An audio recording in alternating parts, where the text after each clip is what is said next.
Harka fuune kamoltan kabajamtoota Federeeshinii Kubbaa Miilaa Oromiyaa oolmaa guyyaa irraa waliin isinitti himaa waliin sanyii cannaqaati na waliin tura. Liigiin olaanoo Oromiyaa Ramaddiibaa marsaa tokkoffaan guyyaa irraa isteediyamii magaalaa Dambidolloo irratti goolabamee jira.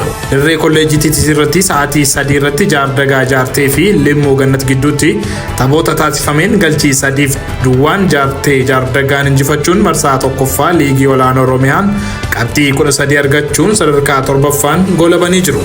Biraanuu Margaa karra eegaan Jaardagaa Jaartee taphataa hojii taphichaatoon badhaafamee jira. Sa'aatii 5tti itti fufuun Ammayyaa fi Arbuu Cilillee gidduutti tapha geggeeffameen Ammayyaan galchii 1-2 injifannoo isaa jalqabaa tapha torbee 11ffaan galmeessee jira.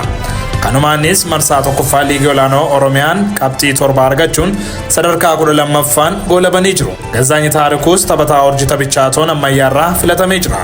Isteediyamii magaalaa Dambidollootti sa'aatii 3 irratti kan eegalee Ambuyyee fi Aggaaroo gidduutti tapha adeemsifameen immoo galchii malee qixa ba'uun qabxii qoodatanii jiru. Yoosef Waldee immoo Ambuyyee irraa taphataa hojii taphichaatoon badhaafamee jira. Ittuma fufuun sa'aatii 5tti Incinnii Mugarii fi Mattuu gidduutti tapha adeemsifameenis galchii malee duwwaa qixa ba'uun qabxii qoodatanii jiru. Habtaamuu Takluu immoo Incinnii Mugarii irraa taphataa hojii taphichaatoon badhaafameera. Liigii olaanoo Oromiyaa Ramaddiibaan taphaa xumuraa marsaa jalqabaan Mattuun taphoota 11 taasise keessaa 6 injifachuun 5 immoo qixa ba'uun taphaa tokkollee osoo hin injifatamin Ramaddicharraa marsaa tokkoffaan qabxii 23 fi galchii qulqulluu 8 goolabee jira.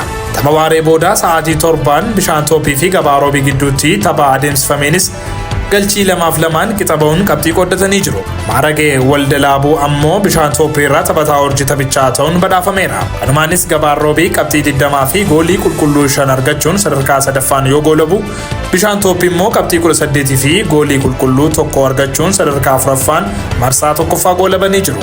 Tapha torbee 11ffaa marsaa tokkoffaa liigii olaanoo Oromiyaa xumuraatiin sa'aatii 9 irratti Ja'an Sayyoo fi Mandii gidduutti godhameen galchii 1-2 Ja'an Sayyoo Mandii injifateera. Amaanuel Shaanqoo immoo Ja'an Sayyoo irraa taphataa hojii taphichaatoon badhaafameera. Ja'an Sayyoo qabxii 20 fi goolii qulqulluu 7 argachuun sadarkaa 2ffaan yoo goolabu, Mandiin immoo qabxii 13 fi galchii deebii 1 argachuun sadarkaa 6ffaan goolabeera. Gabaasa qindaa'eef Sanyii Cannaqaa Dambidoolloorraa.